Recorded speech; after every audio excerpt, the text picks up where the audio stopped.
Hey everyone, it's me Hamza and you are watching HTDX। Welcome back to the channel. आपको पता है कि Russia और यूक्रेन का जो वॉर है वो थमने पे आ नहीं रहा। कभी हमें लगता है रशिया का पलड़ा भारी हो रहा है, कभी हमें लगता है कि यूक्रेन और उसको जो लोग मदद कर रहे हैं उनका पलड़ा जो है वो भारी हो रहा है। लेकिन ऊँट किसी करवट बैठ नहीं रहा।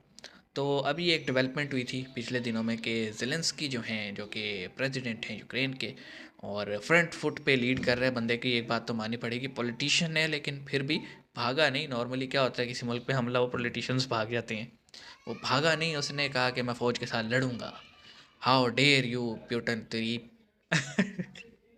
तो आगे आगे ये सीन है कि भाई ज़ेलेंस्की साहब जो हैं उन्होंने फ़ोन लगाया है मोदी जी को। और टाइटल हिंदुस्तान स्पेशल ने ये दिया है कि थक हार के ज़ेलेंस्की ने घुमाया फ़ोन मोदी जी को, पाए लागू हमें बचा लो। तो देखते हैं क्या क्या बात हुई और क्या डिस्कशन थी। कुछ जान लेते हैं, फिर बात करेंगे। शुरू करते हैं, 3 2 1 एंड गो।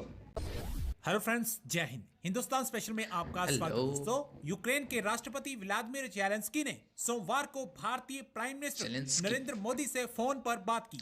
थक एक हार तरफ अब व्लादिमीर जेलेंस्की की पुतिन उम्मीदें और एक सिर्फ तरफ भारत पर व्लादिमीर टिक गई हैं। ज़ेलेंस्की। रूस ने 24 फरवरी को यूक्रेन पर हमला किया था और 10 महीने बाद भी इस युद्ध के थमने के कोई आसार नजर नहीं आ रहे।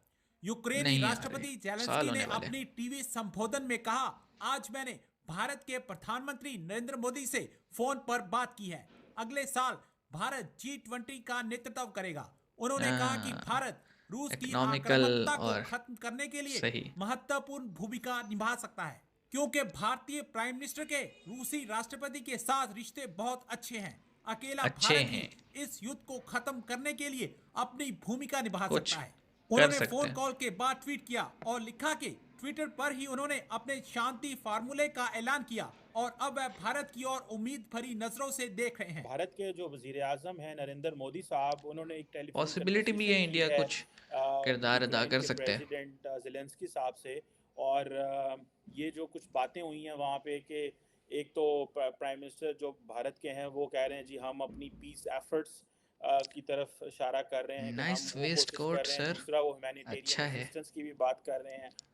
आप कैसे देखते हैं, क्या प्राइम मिनिस्टर मोदी जो हैं उनका स्कोप या उनकी इतनी कैपेसिटी है कि वो कोई पीस एफर्ट्स है भाई है। की कोशिश कर सकते हैं? देखिए, कोशिश नहीं, इनिशिएट तो करवा भी सकते हैं। ज़ेलेंस्की ने की फ़ोन कॉल करके कि आप प्लीज़ मेरे 10 पॉइंट उनका जो एजेंडा था, जो वो नवंबर को 15 को बाली में उन्होंने बाय ज़ूम प्रेज़ेंट किया था। पीस के लिए he has a formula for piece कह रहे हैं वो।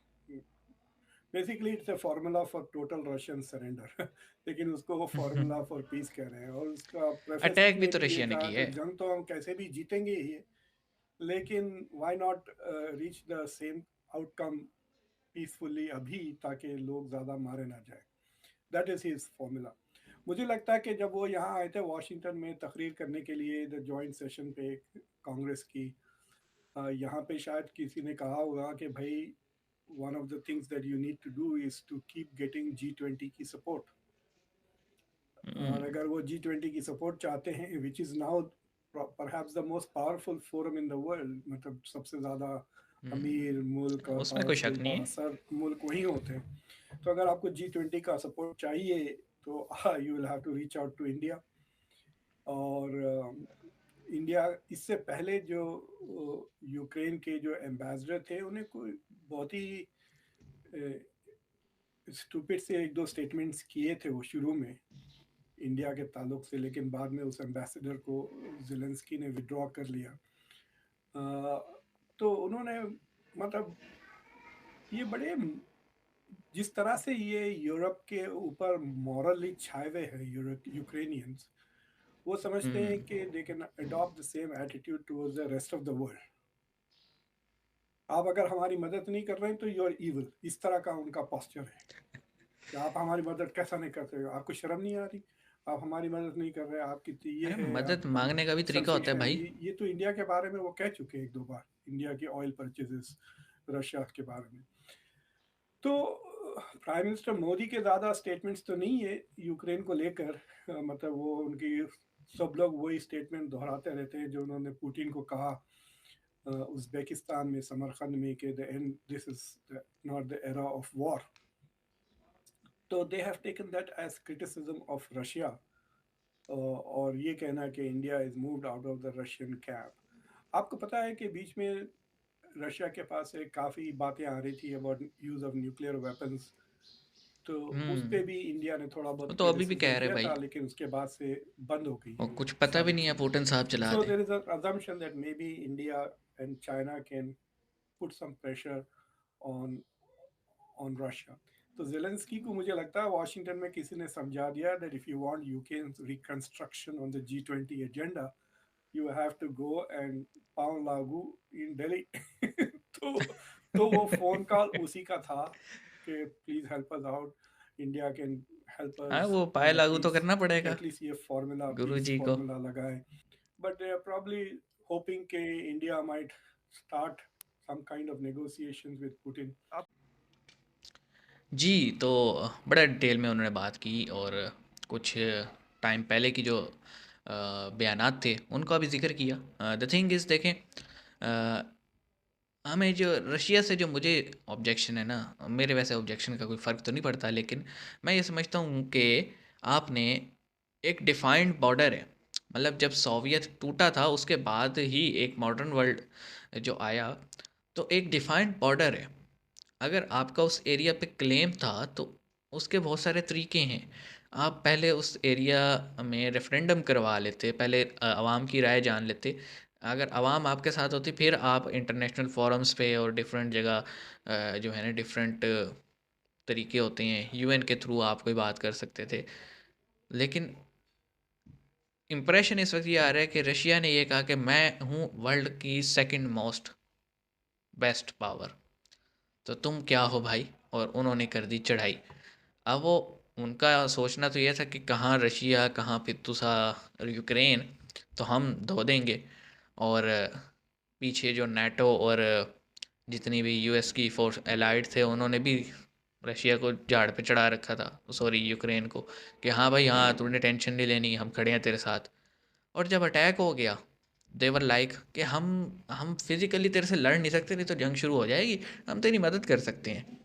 तो यार मतलब अगर आपने हेल्प ही नहीं करनी थी उस बेचारे की, तो उसको क्यों इतने बड़े ख्वाब दिखाए। और अब रशिया का भी एक काइंड ऑफ एक चेहरा सामने आ रहा है कि इतने छोटे से मुल्क को अभी तक वो काबू नहीं कर पाया, मतलब दे वर रेजिस्टिंग। तो इस वक्त रशियन सोल्जर्स का मोरल भी काफ़ी लो है, तो ज़ेलेंस्की साहब को भी पता है कि उनके आवाम की भी बस होने वाली है, तो ही इज़ लाइक कि या इसको जल्दी जल्दी रैप अप किया जाए।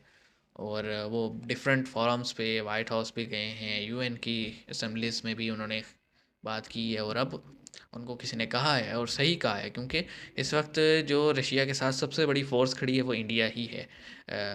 मिलिट्री में ना सही, लेकिन इकनॉमिकली रशिया को बड़ा फ़ायदा हो रहा है। पूरी दुनिया से रिश्ता नाटो टूटा हुआ है, लेकिन एक भाई साथ खड़े। तो अब वो ज़ेलेंस्की को रियलाइज़ हुआ है, तो वो मोदी साहब के पास आया कि भाई कुछ हमारी मदद कर दो, हम परेशान हैं।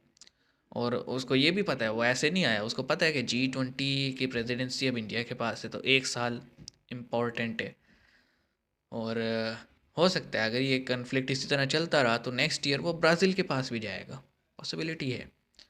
तो मुझे ये लगता है कि एक सोचे समझे तरीके से उसको ये पैगाम भेजा गया कि अगर आप चाहते हैं जंग ख़त्म हो तो इंडिया से कहें, और इंडिया जो है वो फिर रशिया से बात करेगा।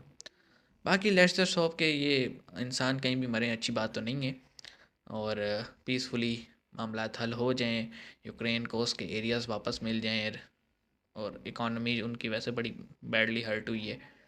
तो आप क्या समझते हैं, कौन सही है, रशिया या यूक्रेन? कमेंट सेक्शन में बताइएगा। मिलेंगे नेक्स्ट वीडियो में, अपना ख्याल रखिएगा, सी यू गाइस।